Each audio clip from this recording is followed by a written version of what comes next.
ஆசீர்வதிக்கும் தேவன் நம்மை ஆசீர்வதிப்பாரே. துதி ஸ்தோத்திரம் இயேசுநாதா, துதி உமக்கே என்றுமே. இன்று ஒரு வசனம். இதை நான் எதினால் அறிவேன்? நான் கிழவனாய் இருக்கிறேன், என் மனைவியும் வயது சென்றவளாய் இருக்கிறாளே என்றான்.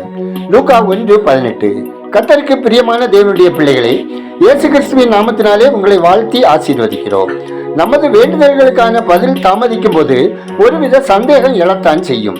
இதற்கு பல காரணங்கள் இருந்தாலும் இயல்பாக இனி முடியாது என்றும் முதுமை வரைக்கும் பதில் கிடைக்காத போது ஒரு சலிப்பு ஏற்படத்தான் செய்யும். என்றாலும் அந்த நிலையிலும் இன்னமும் நம் தேவனையே சார்ந்திருப்போமானால் கர்த்தரால் நம்மை கொண்டு எதுவும் செய்ய முடியும். நாம் விசுவாசத்தில் கலந்து விடாமல் கர்த்தரை சார்ந்திருக்க வேண்டும். தேவன் தமது கிரியையில் இறங்கிவிட்டார் என்ற செய்தியை முதலில் பெற்றுக்கொண்ட சிலாக்கியம் சகரியாவுக்கும் அவன் மனைவிக்கும் கிடைத்தது. தேவனுக்கு முன்பாக நீதியும் பரிசுத்த நடக்கையுமே உள்ளவர்களாய் வாழ்ந்த தம்பதியினர் இவர்கள். ஆனால் இவர்களுக்கு பிள்ளையே இல்லை. அதற்காக ஜெபித்திருந்தனர். இப்போது இருவரும் வயது சென்ற முதியவர்கள் ஆகிவிட்டார்கள். இனி நம்பிக்கையே இல்லை. ஆனால் அவர்கள் தங்கள் பரிசுத்த நடக்கையில் தளர்ந்து போகவே இல்லை. தன் முறையில் தூபம் காட்ட தேவாலயத்துக்குள் சென்ற சகரியாவுக்கு தரிசனமான தூதனை கண்டு பயந்த போது தூதன் சொன்னது, பயப்படாதே, உன் வேண்டுதல் கேட்கப்பட்டது என்பதுதான். உன் மனைவி ஒரு குமாரனை பெறுவாள் என்றும் வர இருக்கும் இயேசுவுக்கு அவன் வழியை ஆயத்தம் பண்ணுவான் என்றும் கூறப்பட்டது. இது நம்பக்கூடிய விஷயமா?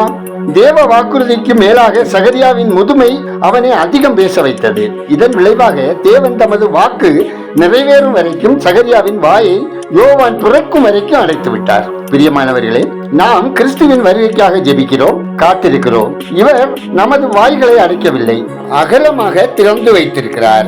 சகல பலவீனங்கள், வியாதிப்பட்ட நிலைகள் கூட நம்மை அடக்கி வைக்க இடம் கொடுக்க கூடாது. நாம் எதிர்பாராத விதங்களில் தேவன் தமது திட்டங்களை நம் மூலமாக நிறைவேற்றுவார். பிள்ளைகளோ, வாலிபர்களோ, பெரியவர்களோ, முதிர் வயதினரோ யாராக இருந்தாலும் கர்த்தருக்கு கீழ்ப்படிந்து பரிசுத்தமாக நடந்து தேவனுக்கு சாட்சியாக அவரை சார்ந்திருப்போமானால் தமது வருகையில் நினையாத வழிகளில் அவர் நம்மையும் பயன்படுத்துவார். தேவ திட்டத்துக்கு நம்மை ஒப்பு கொடுப்போம். ஜெபம் செய்வோம். எங்கள் கண்மலையும் மீட்பருமாகிய கர்த்தாவே, ஆசீர்வாதமான இந்த நாளுக்காய், இந்த நாளின் வசனத்திற்காய் நன்றி சொல்கிறோம். அப்பா, எவ்விதமான சூழ்நிலையிலும் நாங்கள் மௌனமாயிராமல் 2ஆம் வருகையை பற்றி அறிவித்துக் கொண்டே இருக்கிறவர்களாக நாங்கள் காணப்பட எங்களுக்கு கிருபை தந்தரலை ஜெபிக்கிறோம். அப்பா, எங்கள் தீர்மானங்களில் உம்மை திருப்திப்படுத்தவும் உம்மை கனப்படுத்தவும் எல்லா சூழ்நிலைகளிலும் நாங்கள் மாய்மாலத்தை வெறுத்து உமக்கு உண்மையாக இருக்கவும் உதவி செய்தல்ல ஜெபிக்கிறோம். ஆண்டவரே, நாங்கள் எல்லாவற்றிலும் பொறுமையாக இருக்கவும் உம்மிடமிருந்து ஆசீர்வாதங்களை நிறைவாய் பெற்று அனுபவிக்கவும் உங்க சமாதானத்தினாலும் சந்தோஷத்தினாலும் எங்களை நிரப்பி காத்து கொள்ள வேண்டும் என ஜெபிக்கிறோம். ஆண்டவரே, எங்கள் ஆவிக்குரிய ஜீவிதத்தில் வளர்ந்து பெருகவும் எங்கள் நம்பிக்கை தேவனாகிய கர்த்தரில் பெருகவும் முழு உள்ளத்தோடு நன்மைகள் செய்யவும் தேவன் இரக்கம் செய்திட ஜெபிக்கிறோம். ஆண்டவரே, இன்று ஒரு வசனம் கேட்கிற ஒவ்வொருவரின் அனுதின தேவைகளில், முயற்சிகளில், பிரயாசங்களில், வருமானத்தில், தொழிலில், வேலையில், வியாபாரத்தில், விவசாயத்தில் உங்க ஆசீர்வாதம் வேண்டும் என ஜெபிக்கிறோம். ஆண்டவரே, அனுதின வாழ்வில் அனைத்து காரியங்களையும் உம்மிடம் அர்ப்பணித்து விசுவாசத்தோடு உம்மிடமிருந்து பெற்றுக்கொள்ள எங்களை வழி நடத்திட ஜெபிக்கிறோம். அப்பா, வியாதியால், உடல் பலவீனத்தினால் பீடிக்கப்பட்டவர்களை உங்க தழும்புகளால் குணப்படுத்த வேண்டும் என்றும், மருத்துவமனைகளில் நோய்வாய்ப்பட்டு பல ஆண்டுகளாக சிகிச்சை பெறுகிறவர்களுக்கு தேவ இரக்கம் தந்து அவர்களுக்கு நல்ல விடுதலை கட்டளையிட வேண்டுமாயும் ஜெபிக்கிறோம். ஆண்டவரே, கடன் பிரச்சனையினால் தவிக்கிறவர்களுக்கு ஏற்ற உதவிகள் கிடைக்க செய்து சமாதானமாக வாழவும் கடன் இல்லாத வாழ்க்கை வாழவும் கிருபை செய்தல்லுங்க.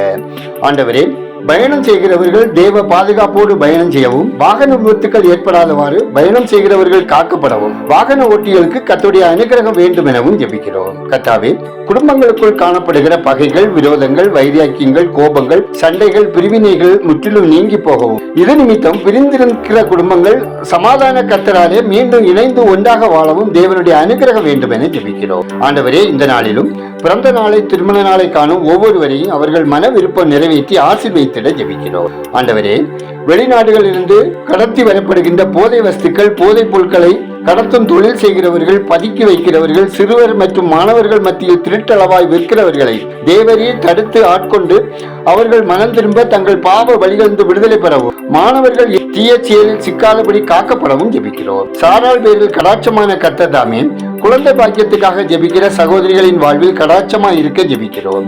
பிரசவத்தை எதிர்நோக்கியுள்ள கர்ப்பஸ்திரிகளுக்கு கர்த்தர் சுகப்பிரசவத்தை தந்தளவும், திருமணத்துக்காக காத்திருக்கும் வாலிப பிள்ளைகளுக்கு ஏற்ற வாழ்க்கை துணை கிடைக்கவும் ஜெபிக்கிறோம். எங்கள் ஜெபத்தை கேட்பவரே, அதற்கேற்ற பதில் தருகிறவரே, உமக்கு நன்றி சொல்லுகிறோம். துதிகரமையுமே உமக்கே செலுத்துகிறோம். இயேசுவின் நாமத்தில் ஜெபிக்கிறோம் எங்கள் ஜெபங்களும் நல்ல பிதாவே, ஆமேன்.